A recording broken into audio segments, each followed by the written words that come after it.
Okay, I'm going to get a little esoteric on you guys. Don't ask me why, but today I've been called to, for some reason, it's actually been on my mind for a few days. I absolutely, have you guys ever watched the movie Queen of the Damned? I mean, I like the Blade movies because they were, really fun and an adventure kind of way, but the Queen of the Damned, there was something about the concept of Queen Akasha that just and then Lestat and the music, there's something there with that story. I'm going to figure that out later. But it got me into connecting, right? Because Akasha is basically ether, if you look up the origin of the word. And then how the, Akashic records, the etheric codes being kept, well, they're not kept. They're just there. They just exist.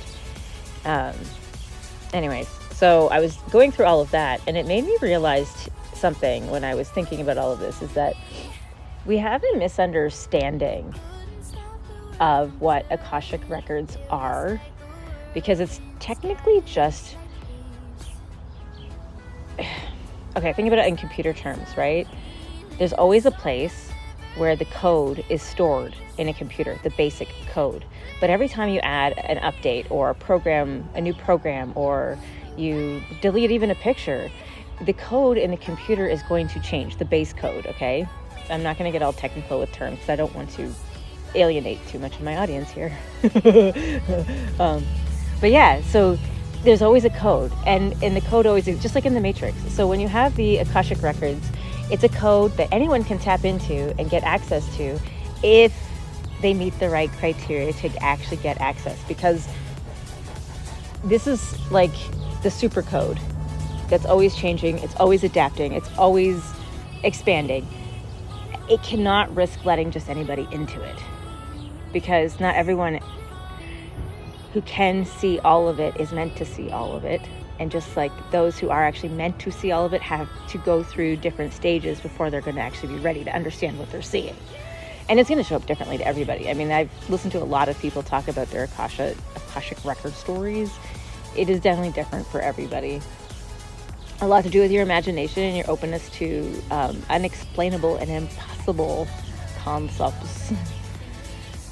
And, along with all of that also comes karma, because a lot of people go into these Akashic records trying to look back through their lineage, right? Because they are still thinking about time in a linear sense instead of realizing everything that exists right now. So they're going back into their lineage, and they think that these Akashic records are going to help them uncover what kind of karmic debt they have to pay off, which in theory actually isn't a bad idea, because karma is one of those weird things that once you understand it, you don't actually have to live it in an extended state to process it and release it and not have to deal with that karma anymore. It's just a reciprocation of energy. If you can transmute it's just undealt with energy, a lot of it, right? Energy that you've sent out, or maybe your other people connected to you who you've agreed in a soul contract to help relieve their karma. You have to help them, right? So it's for you to transmute and release. And it doesn't have to be, once you are aware of what it is and how to do it, you don't have to spend days and days and months and years doing it. You don't have to torture yourself. This life isn't about torture. Anyways, that'll be a whole video in and of itself. Anyway, so the Akashic record thing got to me because I've actually had my own Akashic record experiences, and it's been different. I mean, one time I was in a cave full of crystals. Most of them were clear, but some of them were pink and purple, like a, whatever, doesn't matter. You don't need to know that. And then I was in a library once as well. But I think it changes based on why I was there. I've actually only intentionally went there once. Every other time I just ended up there. And Yeshua was always there with me.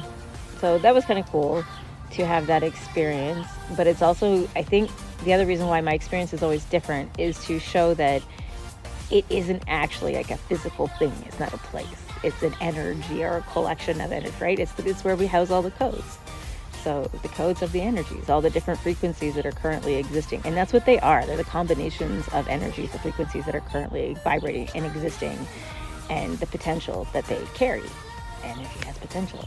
But because the frequencies are constantly being manipulated, changed, altered, added to in this way and subtracted to from another way, you know what I mean? Like, it's always balancing, right? So one place loses a piece, another place gets a piece.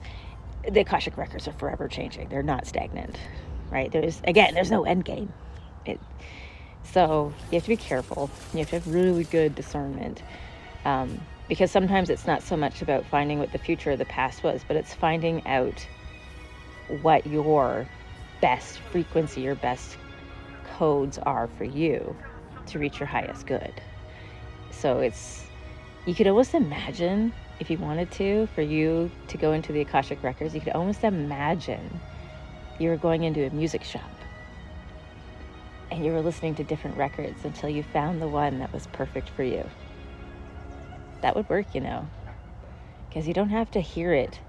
You have to feel it to understand it. It's not about hearing. It's about feeling. Some of us are going to feel it physically in our bodies. Some of us are going to feel it on a soul vibrational level.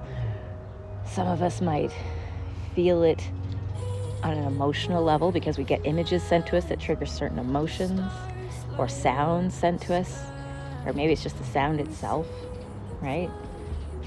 So be open to anything. It could be anything. You might think you don't have the ability, or you're not tapped into this akashic record coding, and it's just simply because you haven't realized what it is you're actually doing.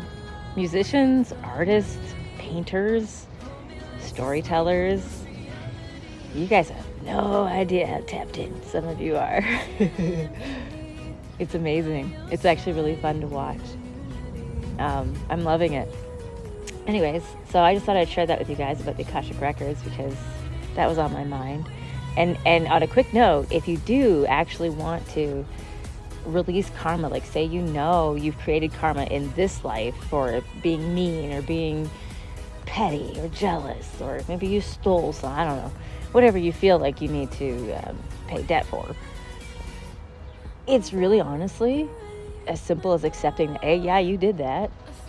Finding out why you did that, what core belief, at the very base belief in your core is like, and usually, for instance, if you're stealing something, there's going to be a belief in there that you're saying, you know what, I'm not worthy of actually achieving that honestly. I will never get that in a legit, honest way, so I have to steal it. You're actually treating yourself like shit. Okay, so you have to ask yourself, why? Why are you doing that? Why do you want to feel like shit? So, good questions. Ask those questions. Find out why. And then you'll find the karma just gets released, because you'll find that you'll have to face whatever emotion, whatever belief you have in there that's making you feel unworthy and not good enough to actually just have it. Because again, I think I've said this before in my other videos, you don't have to earn love. It's just the fact that you're here and existing means you're worthy. You know what I mean?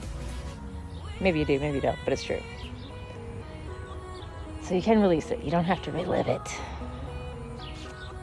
Anyways, I hope you guys have a great day. It's getting cold. I think I'm going to go inside now. Bye.